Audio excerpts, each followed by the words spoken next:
Olá, o Direito Sem Fronteiras está no ar. Vamos falar sobre uma nova etapa do capitalismo, agora conectado à tecnologia.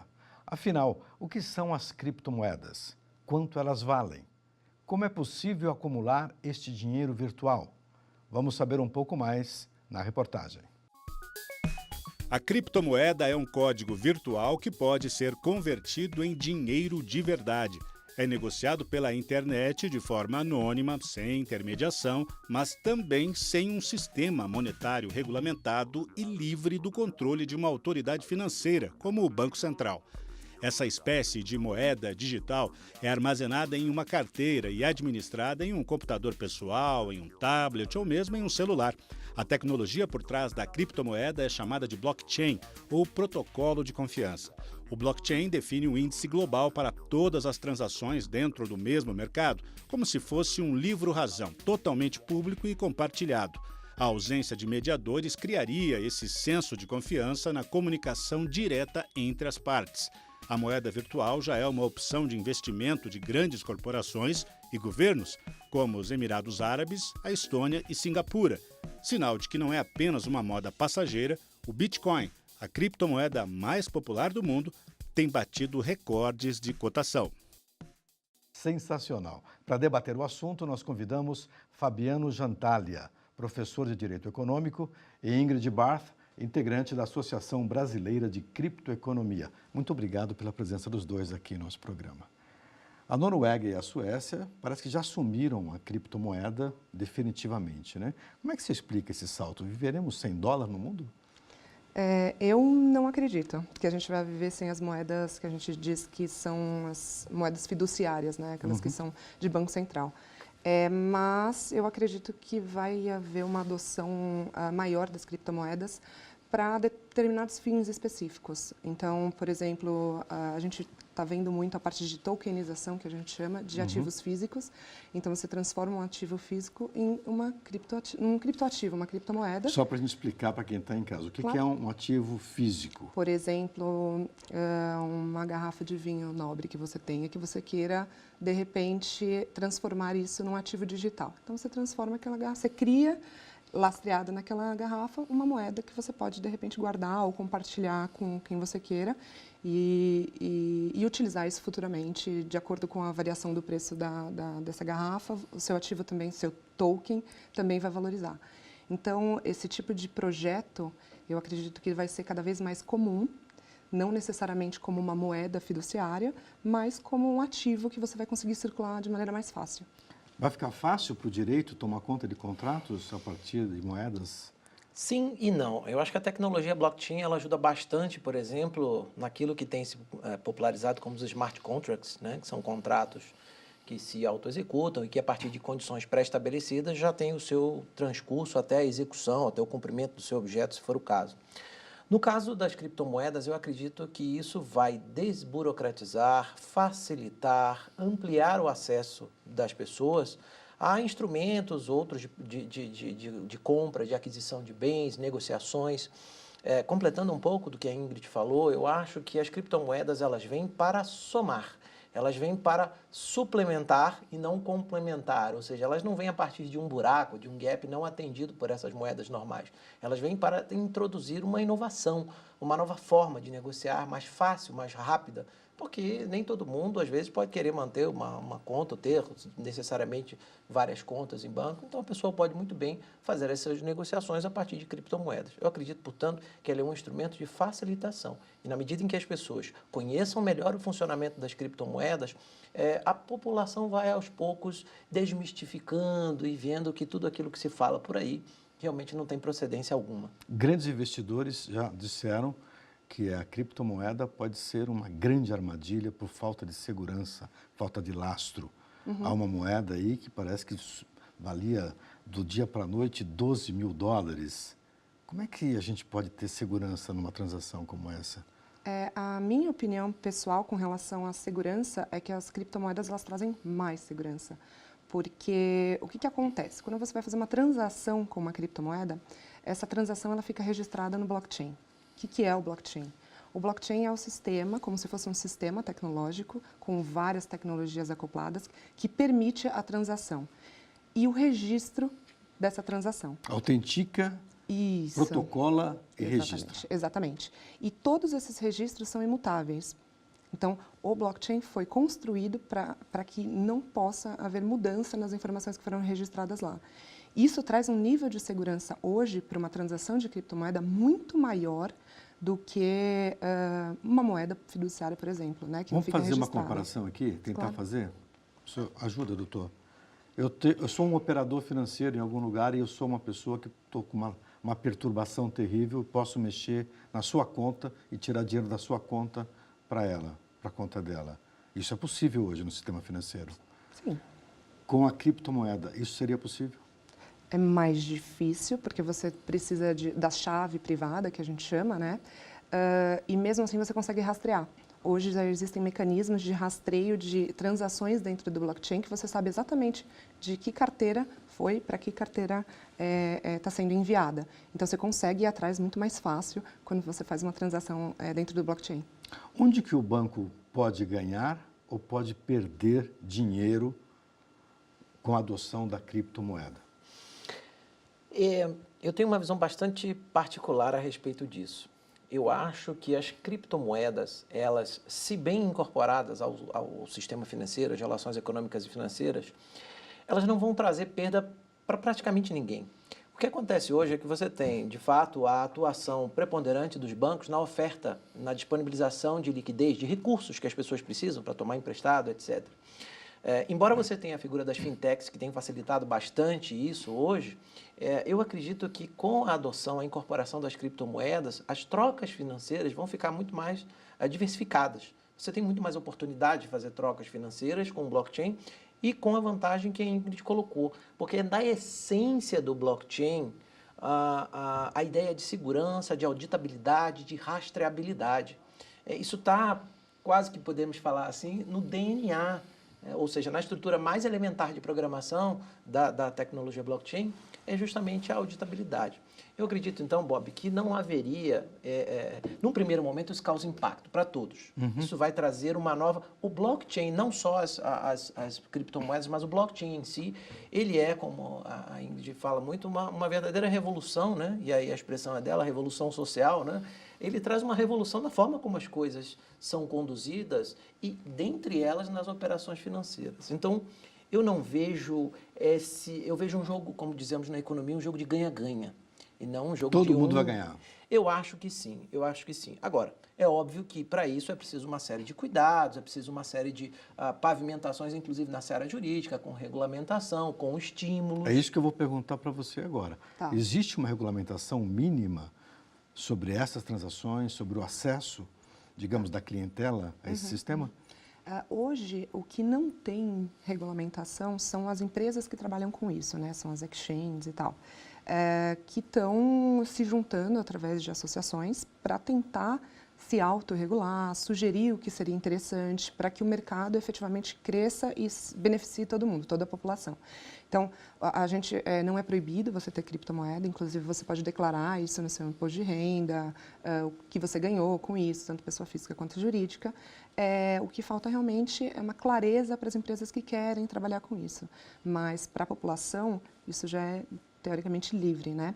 É interessante falar um pouco sobre isso também, porque a criptomoeda, o criptoativo, que eu gosto mais porque não é efetivamente uma moeda, eu não acredito nisso, os criptoativos, eles são altamente tecnológicos, né? Então, a base dele é tecnologia.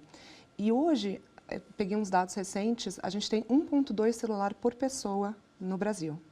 Ou seja, a gente tem mais de um celular para cada brasileiro. Sim. Isso possibilita um acesso muito maior a coisas tecnológicas. Sim. Então, eu acredito que isso vai facilitar a adoção da criptomoeda, dos criptoativos, para grande parte da população, mais do que várias outras coisas do sistema financeiro que ainda estão tentando ganhar corpo na população mesmo.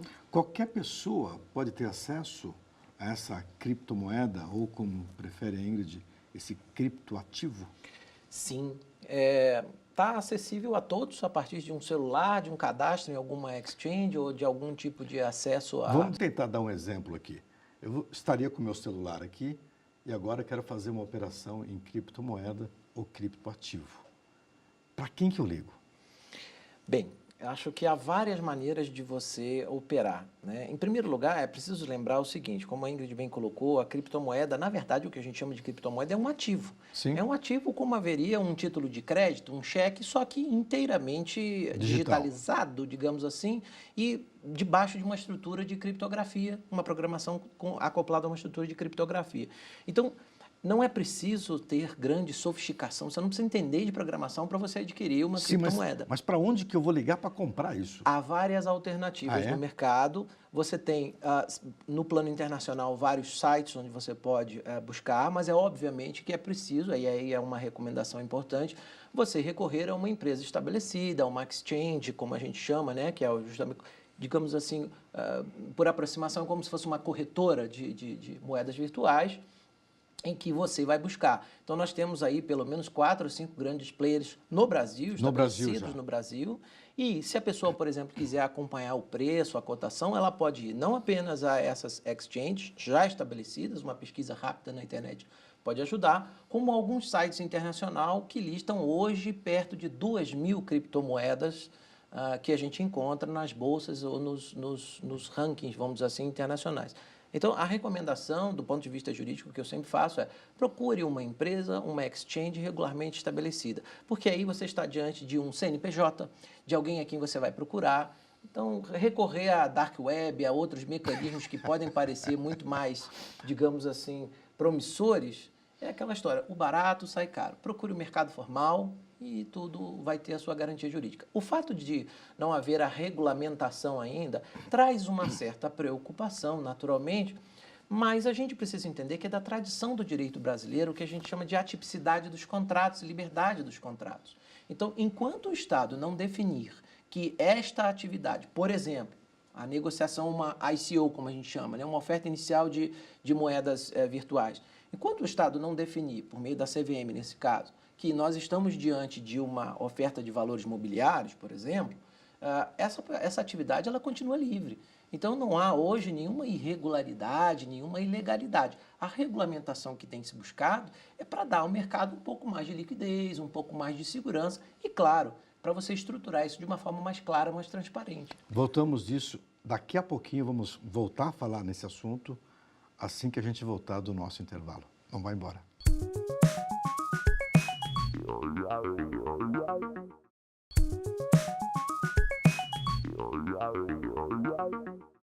Estamos de volta com Direito Sem Fronteiras. Hoje falamos sobre as criptomoedas e as novas transações financeiras digitais.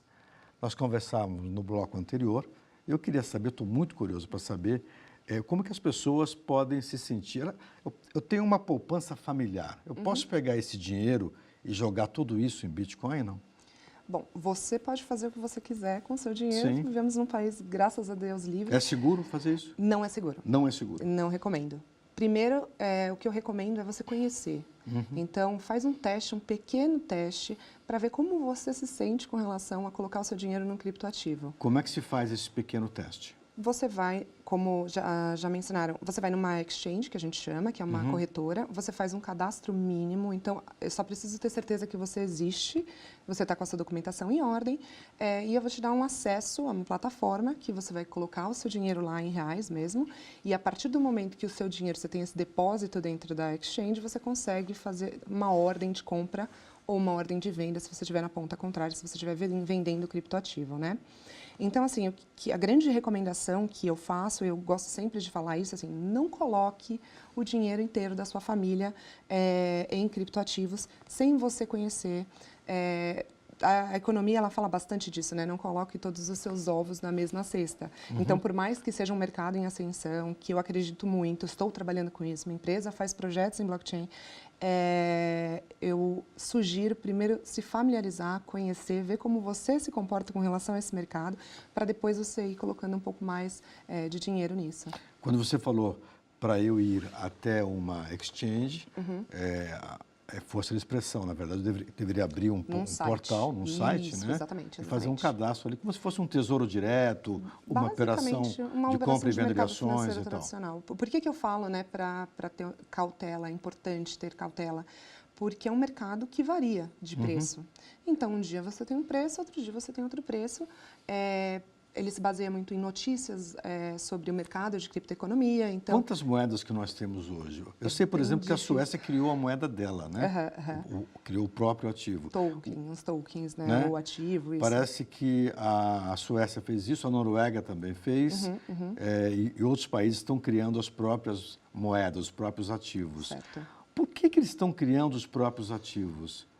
E não estão usando os ativos que já existem? Pode ter uma série de razões, né? O que eu enxergo, que esses países, eles prezam bastante por transparência. Tá. E aí, quando você faz um token, uma moeda, um ativo dentro do blockchain, você pode proporcionar para a sua população, olha, essas movimentações financeiras estão todas registradas em blockchain e está aberto para você, se você quiser auditar, por exemplo. Então, muitas delas pensam dessa forma também. Outras mais pela inovação. Então, eu quero ver o que acontece, eu quero entrar nesse mundo, então vou criar um token específico para esse fim, para conhecer, enfim, para trazer essa inovação para a sociedade. Volto com você. Um detalhe importante nisso a Suécia ela é um ponto fora da curva. Total. Porque a Suécia hoje já tem um projeto, e aí o blockchain e as criptomoedas vão ajudar muito nisso. A Suécia já tem um projeto de, no universo de, no máximo, 5 anos, entre 5 e 10 anos, ela eliminar completamente o dinheiro físico, o dinheiro em papel. Então, a ideia seria eletronizar, por assim dizer, essas transações e, contrariando o senso comum, aquilo que você espalhou por aí em termos de criptomoedas, de certa maneira, tomados alguns cuidados, às vezes você tem muito mais rastreabilidade de uma operação financeira embasada em tecnologia blockchain do que você teria no sistema financeiro tradicional, onde você faz um saque, o dinheiro circula, enquanto no blockchain cada centavo de moeda, né, construída à base de blockchain ou de outras tecnologias, poderá ser rastreado a partir dessa sequência de códigos. Vamos falar de volume de criptomoeda. Quanto que nós temos no mundo hoje circulando? Pesquisas em sites especializados, né, apontam alguma coisa na faixa de 400 a 500 bilhões de dólares. Hoje. Mas essa estatística ela varia, porque ainda não temos um hub, um depositário central onde a gente pudesse ter isso. Então, as estatísticas variam, mas algo em torno disso. Mas hoje, por exemplo, para que se tenha uma ideia, somente em Bitcoin, que é uma das, e é a principal moeda virtual hoje, ou criptomoeda que a gente conhece, algo na faixa de 110, 112 bilhões de dólares em ativos. Mas o movimento diário de bitcoins não raro ultrapassa os 3 bilhões de dólares por dia de negociação. Você estava falando de token. Vamos tentar estabelecer uma distinção. Você falou de token, você falou de criptoativo, estamos falando de criptomoeda. Eles se equivalem? Ou tem diferenças entre uma coisa e outra? Vamos só explicar para quem está em casa, de repente pode ter uma dúvida aí sobre esse tipo de investimento, e aí a gente pode ajudar. Eu costumo falar que são criptoativos porque, dependendo do projeto, a gente fala projeto, né? O Bitcoin é um projeto. O Bitcoin ele foi criado para fazer transações financeiras peer-to-peer, que a gente chama, né? De pessoa para pessoa, sem a necessidade de uma entidade central para fazer essas transações. Uma empresa, por exemplo, ou um banco. Existem outros criptoativos que foram criados para outras funções. Por isso que a gente não chama de criptomoeda, porque ele não vai se comportar como uma moeda, ele vai se comportar como um ativo do qual ele está se espelhando, está tendo lastro. Então, como eu dei o exemplo aquela hora, da garrafa de vinho, é um token. Não é uma moeda, ele não se comporta como uma moeda. Eu estou digitalizando um ativo. Então, é um token, é um criptoativo, que a gente costuma falar. Por que cripto, né? Por que a gente usa essa palavra cripto? Porque esses projetos todos em blockchain para criar tokens, criptomoedas ou então criptoativos no geral, eles são criptografados.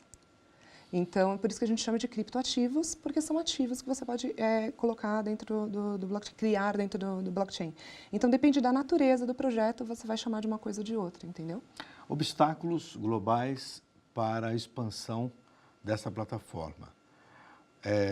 Um banco central, por exemplo, como o Banco Central dos Estados Unidos, o Federal Reserve, ele é bastante flexível em relação à adoção dessas moedas? Ou existe uma crítica global? Eu sei que os investidores são críticos, mas como que as instituições consagradas, o Fundo Monetário Internacional, o Banco Mundial, como que eles veem essa plataforma nova? Bom, só essa pergunta eu acho que abriria um espaço, um programa inteiro, mas tentando resumir Resumidamente, aqui, eu diria o seguinte, rápidas palavras. o Financial Stability Board, que é um órgão de assessoramento, vamos dizer assim, internacional, ele acabou de publicar agora em outubro de 2018, ele publicou um documento justamente reunindo todas essas contribuições e visões sobre os bancos centrais. De uma maneira geral, há dois grandes blocos de questões aí. Primeiro, dos riscos, e como a Ingrid falou, nesse ponto há riscos, mas há riscos próprios como tem as ações, como tem uma negociação cambial, como você vai fazer algum tipo de investimento. Todo investimento tem risco. Uma segunda preocupação, essa sim que tem sido tratada com muito mais conservadorismo, de respeito à prevenção à lavagem de dinheiro. Pesa sobre as criptomoedas a alegação de que haveria uma facilitação maior, a lavagem, etc. Isso me parece fruto de ou uma maledicência ou um desconhecimento sobre as potencialidades do blockchain. Porque, se bem exploradas, né, hoje as grandes exchanges, por exemplo, no Brasil já estabelecidas, elas fazem todos os procedimentos, ou pelo menos tem essa ideia de que fazem, de know your client, que a gente chama de conheça seu cliente. É como a Ingrid muito bem colocou no bloco anterior, quer dizer, você faz uma identificação para saber se a pessoa tem ou se ela não tem, se é ela mesmo ou se ela é A, está dizendo que está comprando em nome de B. Como é que o mercado se prepara para lidar com essa insegurança, vamos dizer, já discutida? Minha visão é que o mercado de criptoativos ou criptomoedas ele já está bem avançado, porque ele pega emprestado do mercado financeiro muitos conceitos, por exemplo, como a questão de prevenção à lavagem de dinheiro, a parte de conheça seu cliente. Então, hoje, como eu mencionei, quando você vai fazer uma transação de comprar ou vender um criptoativo numa corretora brasileira, eles já te pedem um mínimo de documentação para provar que você é você. Eles te dão limites, então não é ilimitado o valor que você pode transacionar dentro dessa corretora. Além disso, qualquer transação suspeita, muitas vezes as exchanges elas, vão checar a fundo, ver se realmente aquilo faz sentido. E tem softwares hoje em dia que lê as transações da blockchain, que você sabe exatamente a origem desse Bitcoin e para onde esse Bitcoin está indo. Você consegue, não vai estar lá o seu nome, mas você consegue saber de que ponta a que ponta foi, né? Uma coisa que a gente sempre, que eu costumo falar é assim, você sempre vai precisar, em algum momento, transformar isso em dinheiro, uma moeda fiduciária, né? E as exchanges, elas vão fazer esse papel. Porque é muito mais difícil você fazer qualquer coisa errada com uma criptomoeda porque fica imutável dentro do blockchain. Então, você consegue, além de rastrear, ver que aquela informação foi daquele dia, aquela hora, feita por qual exchange. Então, é muito mais fácil você rastrear. Eu tenho uma pergunta sobre a Dark Web, o submundo da internet. É possível fazer esse tipo de transação pelo submundo da internet? Sim, é possível. Primeiro, é só lembrando, o que é essa Dark Web, né? São, na verdade, aquele conjunto de sites, de áreas, vamos dizer assim, dentro da internet, que não estão naquelas primeiras páginas de indexação ou que não são devidamente indexadas pelos mecanismos de busca. Então, na verdade, ela é a internet, só que é uma parte da internet que a gente acaba não vendo tanto, porque ela não é tão buscada por esses mecanismos, tão alcançada por esses mecanismos. E também tem tudo lá dentro, né? Tem, não é de só tudo. por isso. Quer Tem. dizer, é um caminho onde você tem um descontrole absoluto sobre o conteúdo. Eu diria que, na verdade, a Dark Web ela é uma reprodução da realidade. A gente não sabe o que as pessoas estão fazendo agora enquanto nós estamos aqui conversando. Então, a Dark Web é, na verdade, a transposição para o mundo virtual daquilo que acontece no mundo Chamado real. inconsciente. Exatamente. Ok. Uma internet sem censura, né? Isso. Exatamente. Mas, nesse caso, sim, é perfeitamente possível. E essa é uma das grandes preocupações das autoridades, isso se conecta com a sua pergunta anterior, das autoridades internacionais de supervisão. Como coibir, do ponto de vista transnacional, o uso dessas estruturas de blockchain, criptomoedas, enfim, para financiamento a terrorismo, a lavagem de dinheiro, etc. Mas, se a gente for olhar as estatísticas, a gente vai ver que as 10 principais criptomoedas hoje concentram seguramente 60%, 70% do mercado, talvez, né, Ingrid? Até 80%. Pois é. E aí o que a gente vê é que aonde mais passam as transações é justamente onde mais se tem luz, né? E nada melhor para afastar a criminalidade do que a luz do dia, e isso facilita bastante o controle. O Senegal também anunciou a criação da sua moeda cripto, né? Eu pergunto, isso seria bom para desmitificar que a criptomoeda ou criptoativo seja uma ferramenta de países ricos e extremamente desenvolvidos, né? Exatamente. A África está se preparando para a adoção mais plena desse ativo? Sim, vários países eles estão se preparando e é muito interessante porque eu já ouvi algumas críticas falando, por exemplo, não, porque a criptomoeda vai destruir a economia, porque né, tira o poder dos bancos centrais e tal. E o que eu estudo e estou observando em vários países é que é um pouco do contrário. Alguns países que estão com problemas sérios econômicos, de, por exemplo, hiperinflação, estão se beneficiando das criptomoedas, porque elas estão variando menos de preço do que a própria moeda fiduciária, se beneficiando.